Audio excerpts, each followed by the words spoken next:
sống là một vòng xoay nhân quả, nơi mỗi suy nghĩ, hành động và lời nói của chúng ta đều để lại dấu ấn.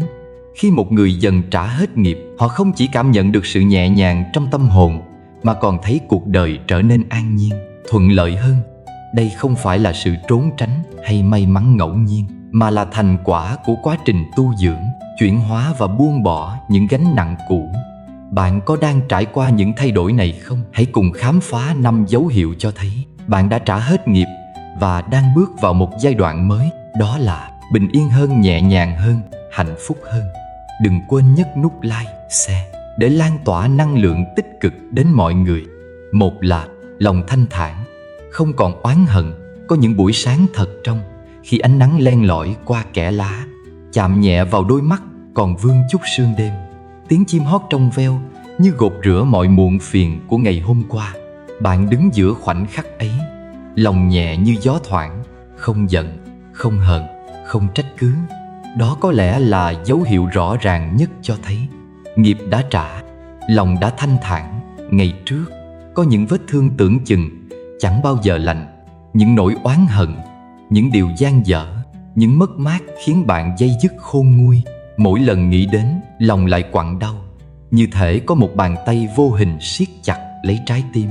Nhưng rồi, thời gian lặng lẽ trôi, như con suối nhỏ cứ chảy mãi, mang theo từng hạt bụi của quá khứ. Một ngày kia, khi nhìn lại, bạn nhận ra những điều từng khiến mình đau khổ giờ đây chỉ còn là một câu chuyện cũ, không còn sức nặng trên tâm hồn. Bạn không còn trách người đã làm mình tổn thương. Bạn cũng không còn tự dằn vặt vì những lỗi lầm của chính mình. Mọi chuyện xảy ra đều có lý do.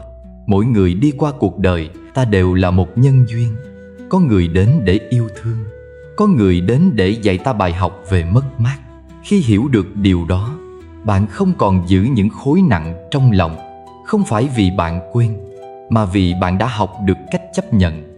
Một chiếc lá rụng xuống dòng sông, nước chảy xiết cuốn nó đi. Nếu cứ cố bám víu, nó sẽ chìm dần, mắc kẹt trong những xoáy nước không hồi kết. Nhưng nếu buông mình theo dòng chảy, nó sẽ nhẹ nhàng xuôi về nơi mà nó thuộc về. Con người cũng vậy.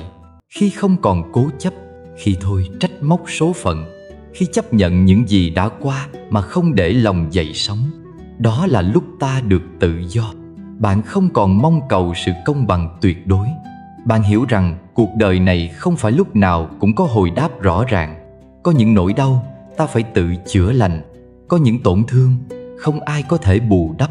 Nhưng bạn không còn mong đợi ai đó đến để xin lỗi, không còn khát khao một lời giải thích, bởi khi tâm đã đủ lớn, ta hiểu rằng sự thanh thản không nằm ở việc được đền bù, mà nằm ở việc ta tự buông bỏ gánh nặng trong lòng. Ngày xưa, bạn từng khóc vì những điều không như ý, từng thấy lòng nặng trĩu khi bị ai đó phụ bạc, từng cảm thấy bất công khi cuộc đời không đối xử dịu dàng với mình. Nhưng bây giờ, bạn chỉ mỉm cười khi nghĩ về tất cả. Những giông bão ngày trước đã luyện bạn thành một người vững vàng hơn. Những vết xước trên tâm hồn giờ đây như những vân gỗ đẹp đẽ, minh chứng cho sự trưởng thành và kiên cường của bạn. Bạn không còn so đo hơn, thua với đời, không còn bận tâm người khác nghĩ gì về mình, không còn cảm giác phải chứng minh bất cứ điều gì, bởi bạn đã nhận ra sự an nhiên không nằm ở cách thế giới đối xử với ta, mà nằm ở cách ta đối diện với thế giới. Khi lòng không còn trồi sụt theo khen chê, không còn oán trách vì những điều đã qua, bạn mới thực sự chạm đến sự tự do. Bạn có thể ngồi bên hiên nhà, nhìn một đóa hoa nở mà thấy lòng rộn ràng. Bạn có thể đi qua con đường cũ, nơi từng ghi dấu những kỷ niệm đau buồn, mà không còn cảm giác nhói lòng. Bạn có thể nghe một bài hát từng gợi nhớ những ngày tháng khắc khoải, mà không còn thấy trái tim rung lên đau đớn. Đó chính là dấu hiệu rằng bạn đã trả xong những món nợ cũ, không còn bị ràng buộc bởi oán hận, cũng không còn mắc kẹt trong những tiếc nuối. Như một cánh chim rời tổ, bay vào trời rộng, như một giọt sương tan vào nắng mai. Không cưỡng cầu, không níu kéo, không trách móc, không mong cầu. Khi lòng nhẹ như mây, đó là khi bạn biết rằng mình đã thực sự tự do. Hai là không còn vướng bận những mối quan hệ độc hại. Có những người đến trong đời bạn như một cơn mưa rào mùa hạ, đến bất chợt, ồn ào, xối xả, rồi cũng ra đi vội vã, để lại trên nền trời một vệt nắng nhạt nhòa. Họ mang đến cho bạn niềm vui, nhưng cũng có thể để lại những vết xước. Đó là những người mà một thời bạn từng thương, từng đặt trọn niềm tin, nhưng rồi lại là người khiến bạn tổn thương nhiều nhất. Nhưng rồi, theo thời gian, những người ấy dần biến mất khỏi cuộc sống của bạn. Không phải vì họ thay đổi, mà là vì chính bạn đã thay đổi. Bạn không còn bị mắc kẹt trong những mối quan hệ đầy nghiệp chướng, không còn níu giữ những điều khiến trái tim mình mệt nhoài. Bạn học cách buông tay, học cách để mọi chuyện đến rồi đi như chính bản chất vô thường của cuộc đời này. Từng có lúc bạn hỏi, tại sao người ta đối xử với mình như thế? Mình đã làm gì sai? Có phải mình chưa đủ tốt? Những câu hỏi ấy giống như những con sóng đập vào lòng bạn, xô đi xô lại, chẳng có câu trả lời nào trọn vẹn. Nhưng rồi đến một ngày, bạn nhận ra rằng không phải ai đến với cuộc đời mình cũng sẽ đi cùng mình đến cuối cùng. Có những người xuất hiện chỉ để dạy cho ta một bài học, để giúp ta hiểu rõ hơn về chính mình. Và khi bài học kết thúc, họ rời đi. Bạn từng đau đớn vì những mất mát, từng tổn thương vì những lời nói vô tình, từng hoài nghi về chính mình vì sự rời xa của ai đó. Nhưng bây giờ, khi ngoảnh lại, bạn mỉm cười vì bạn hiểu rằng những điều đã xảy ra đều có lý do của nó. Có những người ra đi là để chừa chỗ cho những người khác bước vào. Có những nỗi đau là để trái tim bạn rộng mở hơn, để bạn biết trân trọng những điều giản dị nhưng chân thật. Khi những mối quan hệ độc hại rời đi, cuộc sống của bạn trở nên nhẹ nhàng hơn. Bạn không còn phải gồng mình để làm hài lòng ai đó, không còn phải đoán già đoán non xem ai đang nghĩ gì. Bạn bắt đầu có những kết nối lành mạnh, những mối quan hệ xuất phát từ sự chân thành, không vụ lợi, không áp lực. Bạn học cách lắng nghe những người thực sự quan tâm đến mình, thay vì chạy theo những ai chỉ xem bạn là một lựa chọn tạm thời. Có một ngày bạn sẽ nhận ra rằng những người ở lại bên bạn không phải vì họ cần gì đó từ bạn, mà là vì họ yêu thương bạn đúng với con người của bạn. Họ không cố thay đổi bạn, không đòi hỏi bạn phải trở thành một ai khác, mà chấp nhận bạn với tất cả những gì bạn có. Họ không khiến bạn mệt mỏi với những giận hờn vô lý, không làm bạn tổn thương bằng những lời nói sắc bén, không đặt bạn vào những tình huống mà bạn luôn phải chứng minh giá trị của mình. Bạn cũng không còn đi tìm sự công nhận từ những người không thực sự coi trọng bạn. Bạn hiểu rằng giá trị của bản thân không nằm ở cách người khác nhìn nhận bạn, mà nằm ở cách bạn trân trọng chính mình. Bạn không còn cần những lời khen ngợi giả tạo, không còn bị tổn thương vì những sự thờ ơ. Bạn học cách đủ đầy với chính mình, và vì thế, những người đủ đầy cũng sẽ tìm đến bạn. Những kết nối thiện lành không phải là những mối quan hệ hoàn hảo, nhưng đó là những mối quan hệ mà bạn có thể là chính mình. Là khi bạn có thể thoải mái cười đùa mà không sợ bị phán xét, có thể chia sẻ nỗi lòng mà không lo bị bỏ rơi. Là khi bạn thấy an nhiên, bình yên, không cần phải gồng mình, không cần phải sợ hãi. Cuộc sống giống như một khu vườn. Khi bạn nhổ đi những cây cỏ dại, những bông hoa mới có thể vươn lên. Khi bạn ngừng bám víu vào những điều không thuộc về mình, những điều tốt đẹp hơn sẽ đến. Bạn không cần níu kéo ai cả, cũng không cần giữ lại những gì đã cạn duyên. Chỉ cần tin rằng điều gì phù hợp với bạn sẽ ở lại, điều gì không thuộc về bạn rồi cũng sẽ ra đi. Vậy nên, nếu ai đó đã rời đi, hãy để họ đi. Nếu một cánh cửa đóng lại, hãy để nó đóng lại. Đừng cố gắng giữ lấy những gì không còn mang lại bình yên cho bạn. Hãy trân trọng những gì ở lại, những người vẫn còn bên bạn, những kết nối mang lại cho bạn sự ấm áp và an lành. Vì khi lòng bạn thanh thản, những gì thuộc về bạn tự khắc sẽ tìm đến bạn. 3 là cuộc sống dễ dàng hơn. Bạn có bao giờ nhận ra rằng những điều từng khiến bạn khổ sở, chật vật, giờ đây bỗng trở nên nhẹ nhàng hơn? Cuộc sống vẫn là những chuỗi ngày trôi đi như cũ, nhưng có gì đó đã thay đổi. Bạn không còn phải gồng mình lên chiến đấu với mọi thứ, không còn cảm giác bấp bênh, mỏi mệt giữa dòng đời ngược xuôi. Công việc, tài chính, sức khỏe, tất cả dần đi vào quỹ đạo, ổn định một cách tự nhiên, nhẹ nhàng. an nhiên, không còn những vướng mắc của ngày xưa. Đó là dấu hiệu của một người đã đi qua bão giông, đã trả xong những món nợ của nghiệp chướng. Ngày trước, bạn có thể từng cảm thấy cuộc đời như một chuỗi thử thách liên tục, làm gì cũng trắc trở, cố gắng đến đâu cũng thấy thiếu hụt, chật vật, mọi thứ như một vòng lặp.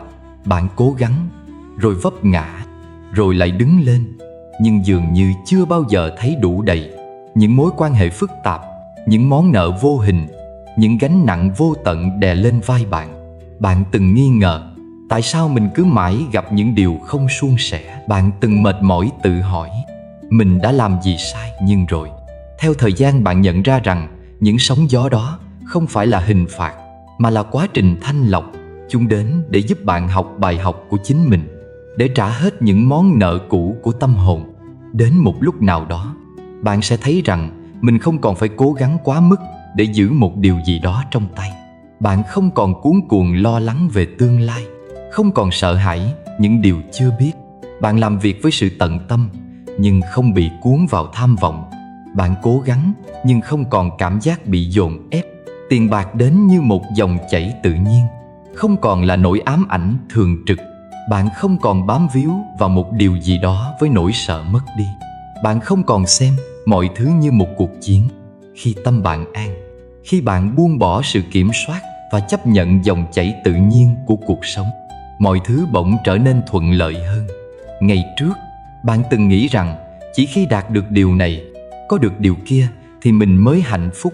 Bạn đặt ra vô vàn điều kiện cho niềm vui của mình, để rồi mãi mãi chạy theo những thứ không ngừng biến đổi. Nhưng bây giờ, bạn cảm thấy bình yên, ngay cả khi mọi thứ chưa hoàn hảo. Bạn không còn bị cuốn vào sự hơn thua, không còn thấy chênh vênh trước những biến cố nhỏ bé của đời thường. Bạn không còn sợ mất mát, vì bạn hiểu rằng không có gì thực sự thuộc về mình. Bạn không còn chấp niệm vào những điều đã qua, vì bạn biết rằng tất cả đến và đi đều có lý do. Khi bạn đã đủ duyên, những điều tốt đẹp sẽ tự khắc tìm đến bạn. Bạn không còn phải mãi miết đuổi theo hay giành giật. Bạn cũng không còn lo lắng về những thứ nằm ngoài tầm kiểm soát của mình. Khi bạn đã trả hết nghiệp, cuộc sống không còn là một cuộc đấu tranh, mà là một hành trình nhẹ nhàng. Khi bạn biết buông bỏ, cuộc đời tự khắc an nhiên. 4 là tâm hồn an nhiên. Đó là dấu hiệu bạn đã trả hết nghiệp.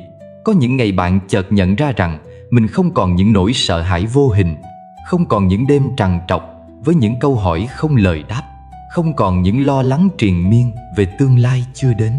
Tâm bạn nhẹ như mây trời, không còn vướng bận bởi những điều đã qua hay những gì chưa kịp tới.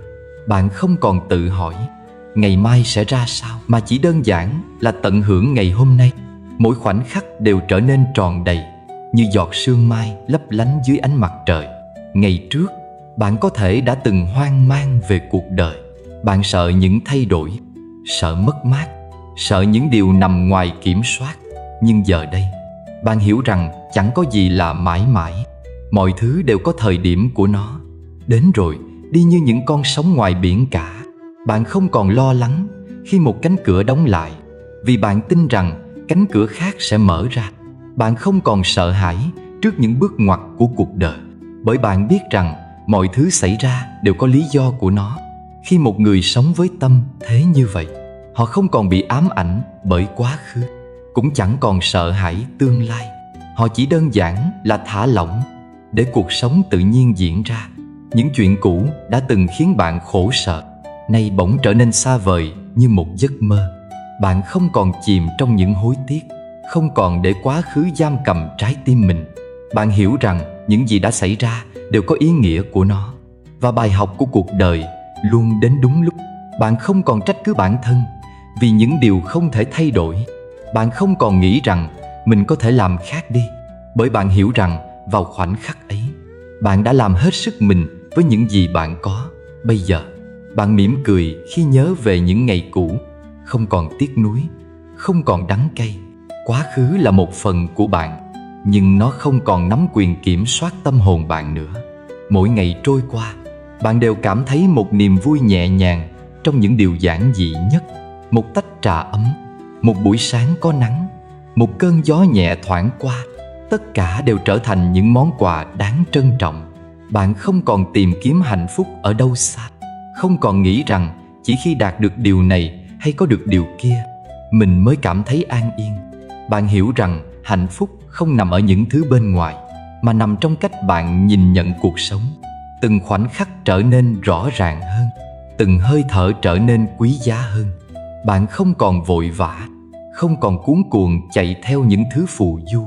Bạn hiểu rằng cuộc sống không phải là một cuộc đua, mà là một hành trình để tận hưởng. Khi bạn đã trả hết nghiệp, tâm hồn bạn trở nên tự do.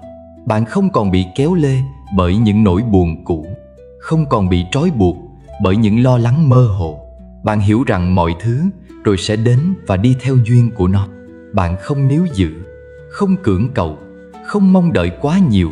Bạn chỉ đơn giản là sống, là hiện hữu, là tận hưởng từng giây phút bằng tất cả sự bình thản trong tim mình. Và đó chính là dấu hiệu đẹp nhất của một người đã buông bỏ mọi gánh nặng, đã trả hết những món nợ vô hình của tâm hồn. Một người đã thực sự an nhiên. 5 là ít gặp những biến cố bất ngờ. Có những giai đoạn trong cuộc đời bạn cảm thấy mình luôn bị cuốn vào những biến cố không hồi kết. Hết chuyện này đến chuyện khác ập đến, như những cơn sóng dữ dội nối tiếp nhau, không để bạn có lấy một giây bình yên. Nhưng rồi, một ngày nào đó, bạn nhận ra những biến cố bất ngờ dường như không còn xảy đến thường xuyên nữa. Cuộc sống trở nên nhẹ nhàng, suôn sẻ hơn. Đó không phải là vì thế giới bên ngoài thay đổi, mà bởi nội tâm bạn đã lặng gió. Cuộc sống vốn dĩ luôn vận hành theo quy luật nhân quả. Khi tâm bạn còn đầy oán giận, lo âu, hoặc khi bạn còn mắc kẹt trong những mối quan hệ phức tạp, cuộc đời dường như cũng phản chiếu những điều đó. Bạn dễ bị kéo vào những tình huống rối ren, dễ vướng vào những câu chuyện thị phi không mong muốn. Nhưng khi bạn đã trả hết nghiệp, tâm bạn không còn dao động trước những điều tiêu cực. Bạn không còn phản ứng dữ dội trước những tình huống ngoài ý muốn, không còn bị kéo vào những xung đột không cần thiết. Và khi nội tâm đã an định, những biến cố bên ngoài cũng dần ít xuất hiện. Mỗi biến cố trong đời đều là một bài học. Khi bạn chưa hiểu thấu điều cần học, cuộc đời sẽ lặp đi lặp lại những tình huống tương tự để bạn có cơ hội nhìn lại và thay đổi. Nhưng một khi bạn đã nhận ra chân lý ẩn sau những thử thách, bạn không cần phải học lại bài học đó nữa. Giống như một người từng chìm trong những mối quan hệ đầy tổn thương, nhưng sau khi hiểu được giá trị của bản thân và học cách buông bỏ, họ sẽ không còn thu hút những mối quan hệ tiêu cực nữa. Cuộc đời cũng vậy, khi bạn đã trưởng thành qua những đau khổ, bạn không còn cần phải đi qua con đường đó một lần nào nữa. Có những người luôn gặp những điều không may, hết lần này đến lần khác. Họ bị phản bội, bị lừa dối, gặp đủ mọi loại bất công. Nhưng không phải vì số phận họ kém may mắn, mà vì họ chưa thoát ra khỏi vòng lặp của nghiệp chướng. Khi bạn đã trả hết nghiệp, bạn không còn thu hút những điều tiêu cực ấy nữa. Những con người từng mang đến cho bạn đau khổ cũng dần rời xa. Bạn không còn vô tình vướng vào những chuyện thị phi, không còn bị kéo vào những hoàn cảnh éo le mà bản thân không mong muốn. Bạn như người lữ khách đã đi qua cơn bão, bước chân vào một vùng trời quang đãng, nơi chỉ còn sự bình yên bao bọc lấy mình. Bạn nhận ra rằng mình không còn phải vật lộn với những điều không cần thiết. Mọi chuyện diễn ra một cách tự nhiên, thuận theo dòng chảy. Nếu có khó khăn xảy đến, bạn đối diện với nó bằng một tâm thế vững vàng, thay vì hoảng loạn hay trốn tránh. Bạn hiểu rằng mọi thứ đều có cách giải quyết của nó, và điều gì đến cũng là điều cần đến. Bạn không còn cố chấp giữ lấy những thứ không thuộc về mình, không còn đau khổ khi một cánh cửa đóng lại, mà thay vào đó, bạn sẵn sàng chờ đón cánh cửa khác mở ra. Bạn không còn là người bị cuốn theo những biến cố, mà là người quan sát chúng. Và khi bạn giữ được sự bình thản đó, những biến cố dường như cũng không còn tìm đến bạn nữa. Sự bình yên không phải là một điều gì xa xôi hay khó tìm. Nó không đến từ việc tránh né cuộc đời hay cố gắng kiểm soát mọi thứ. Nó đến khi bạn thực sự buông bỏ được những gánh nặng không cần thiết. Khi bạn chấp nhận mọi thứ như nó vốn là, bạn hiểu rằng những gì từng xảy ra đều có lý do của nó. Bạn không còn trách móc quá khứ, không còn lo sợ tương lai. Và chính khi đó, cuộc sống bạn mới thực sự nhẹ nhàng, ít gặp những biến cố bất ngờ, không có nghĩa là cuộc đời bạn không còn thử thách. Nó chỉ có nghĩa là bạn đã đủ trưởng thành để không còn xem thử thách là một biến cố. Bạn đã đủ vững vàng để đón nhận mọi thứ với một tâm thế an nhiên. Và đó là dấu hiệu rõ ràng nhất rằng bạn đã trả hết những món nợ cũ của tâm hồn mình. Có những khoảnh khắc trong đời, bạn chợt nhận ra mình không còn trĩu nặng những muộn phiền như trước. Những điều từng làm bạn khổ đau nay không còn quấy nhiễu tâm trí. Những con người từng khiến bạn tổn thương cũng đã rời đi, nhường chỗ cho những mối quan hệ thiện lành. Cuộc sống không còn là một chuỗi những đấu tranh mỏi mệt, mà trở thành dòng chảy êm đềm, nơi mọi thứ đến và đi một cách nhẹ nhàng. Nếu bạn nhận thấy mình có những dấu hiệu ấy, hãy mỉm cười, vì đó là minh chứng cho hành trình trưởng thành của bạn. Bạn đã đi qua những thử thách, trả hết nghiệp cũ và đang bước vào một giai đoạn bình an hơn của cuộc đời.